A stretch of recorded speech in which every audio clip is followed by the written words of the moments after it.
advice na maipapayo mo sa mga kabataang hindi rin naman, kumbaga nasa rugs, mahirap talaga? Ano yung ma-advise mo sa kanila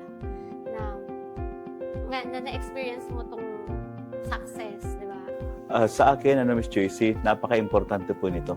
Kasi sa ngayon, may mga tinutulungan po tayo na mga empleyado din natin. Ano po, na dating empleyado natin na nakitaan ko naman ng potensyal. Ito po ay yung ambassador ko. No? Sa ngayon, may ambassador kasi tayo. Ito po ay, siya ay dating empleyado, tapos nag-aral, then kinuha ko ulit siya.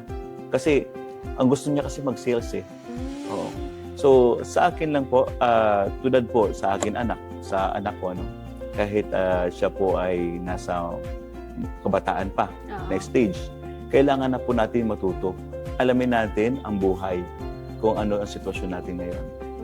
Sa lahat po ng ating, kasi ang kabataan sa ngayon, nakatumutok sa social media. Yes. Parang wala silang pakialam sa buhay mo, ito yung aking buhay, social media. Social media. Yun. So maraming social media, marami sa internet, pero tandaan po natin sa mga magulang ng ating mga kabataan. Payo ko lang po, tayo ang humubog sa kanila na dalhin sila, italiwas sila. Kung ang future nila ay kailangan makapagtapos ng pag-aaral, later on, magtatrabaho at magninegosyo sila, kailangan nila i-prevent yung social media, natutok talaga sila ng tutok doon.